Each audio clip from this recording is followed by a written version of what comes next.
Hello, I'm Mrs. Rose. I teach kindergarten, and I'm going to be reading chapter 14. Bright morning light assaults my face. My eyes pop open. I dig my front paws into the floor and stretch way back. I walk my hind legs in and thrust my chest way out. I look around. Hey, I'm not in Hattie's bed. I'm in that same boring room from yesterday. Did I sleep in here again? I trot over to the door, and there's more bad news. It's blocked by the gate. What'd I do to deserve this? Where is Hattie? I try to remember riding home in the car, Hattie gazing out the window, bossing me up here, clicking the gate. I give a little yelp. The memories are almost too agonizing. Another night all alone, curled up on the hard wooden floor. What had happened to my bedtime fur brushing? Hattie's voice, so sweet, singing best buddies, best buddies. Or the soft, comfy blankets that smell like mint and vanilla. Are they gone for good? One thing's for sure, this is not how it's supposed to be. I have to do something. I have to get my Hattie back. I position myself at the gate. Hattie! Hattie! I bark as loud as I can. Please help me. I'm trapped and I have to get out. I add an extra howl or two to make my point. But when I stop, all I hear is quiet. I start to think that maybe she's actually gone away and is never coming back. But then I catch the sounds of my leash jingling and footsteps charging up the stairs. I knew it! I knew it! I bark, spinning in circles. Oh, I'm so relieved. I almost forget to rush over to greet her. I missed you so much. Hattie bends down and lifts me over the gate. I lick her cheek, but she turns away. She smells annoyed. She sets me on the floor and goes to clip the leash. Hooray, hooray, we're going for a walk. I leap up, pawing her legs. I can hardly wait. Hattie frowns. Fenway, sit, she says. Wowee, a treat is coming. I twirl around with hungry anticipation. Sit, she snaps, trying to steady me with her hand, which does not have a treat inside. I spring out of her grasp. I sniff her pocket. Where is the treat?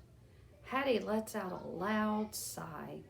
She grabs my collar and clips the leash with a frustrated huff. Next thing I know, we're hustling down the stairs. We head out the sliding door into the back dog park and straight over to the bushes. Hattie stands still, waiting.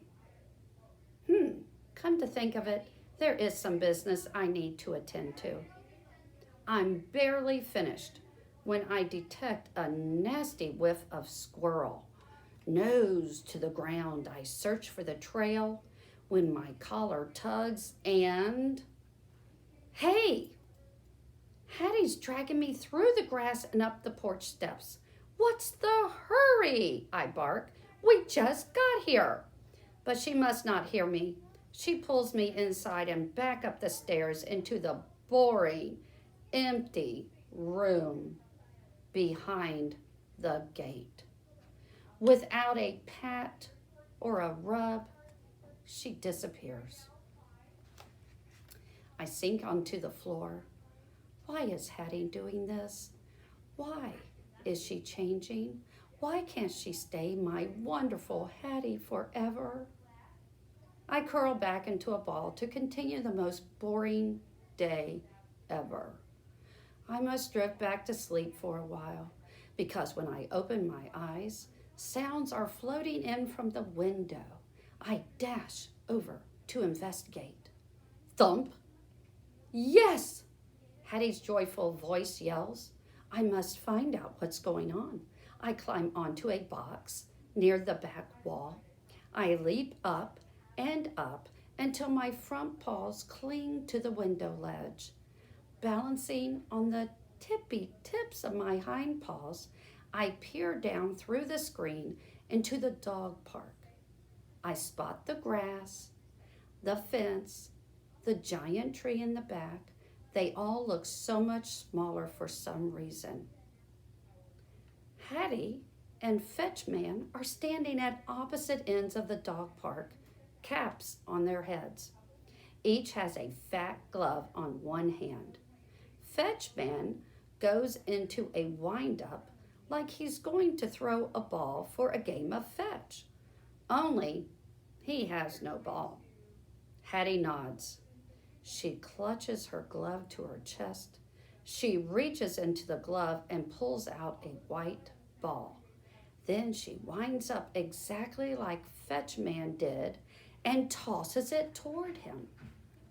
He leaps up, thrusting his fat glove way out to the side. Thwop! He snags it and claps the glove with his other hand. Yes! Hattie cries. She dances around, waving her arms.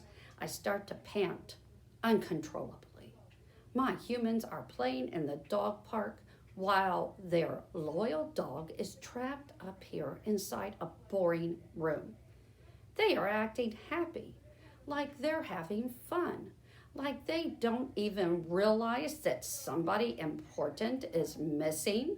This is so wrong. I must do something.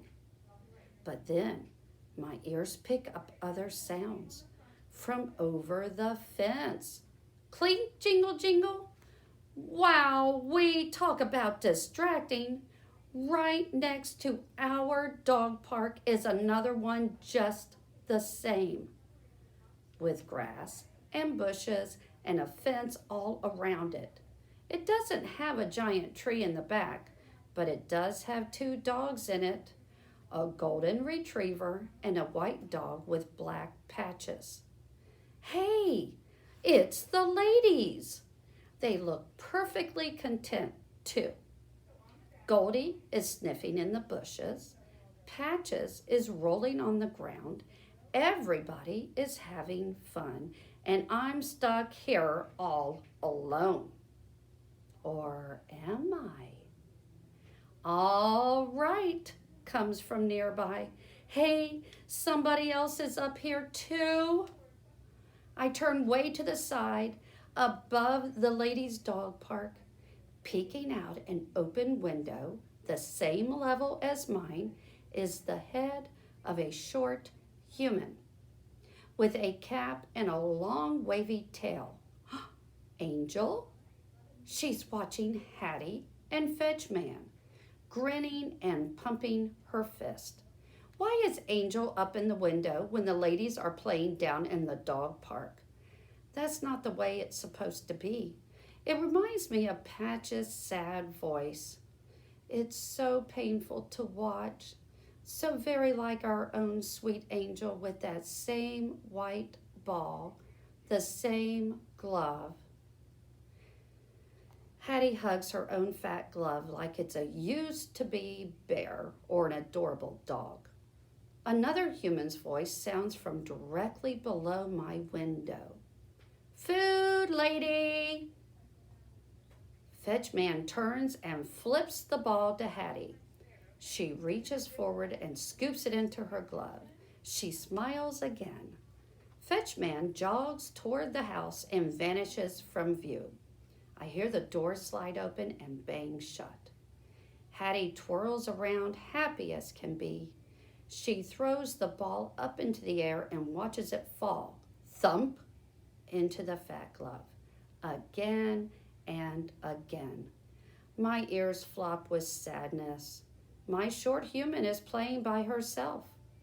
It's not right. Doesn't she need me? Please, oh please, Hattie, I whine. Let's play ball together like we did before. Hattie looks up. She scowls, one hand on her hip, then shakes her head. She goes back to tossing the ball, like that's the only thing she wants to do or cares about. Oh, please, please, Hattie, I cry. I'll let you win, I promise. I scrape my claws on the window ledge.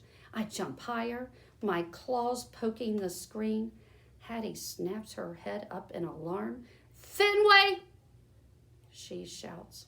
She races toward the house and quickly disappears. I hear the door thud. Hooray! Hooray! I fly off the box and tear around the empty room. I knew she'd come. Soon Hattie arrives at the gate. Fenway! She scolds. How am I in trouble? There isn't even anything to do here. When she scoops me up, I go crazy licking her cheek. Oh, I'm so glad you're back, I bark between slurps. She tastes like salty sweat and something else too. Confidence again? I'm so happy to be back in Hattie's arms. I nestle against her neck all the way down the stairs and through the house. The more she speaks in that stern, un-Hattie voice, the more I snuggle. By the time we head out the sliding door, she's stroking my back. I knew she couldn't resist her super best friend. She sets me on the porch and I dance around. Yippee, I bark, we're finally going to play. But maybe Hattie's had enough playing.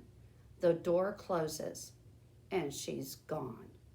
My heart crashes. What just happened? I can't go on like this. I have to get my Hattie back for good. I plop down for a quick scratch when suddenly I realize the opportunity I've been waiting for is sitting right next to me on the porch. Oh, what could it be? Chapter 15 might give an answer.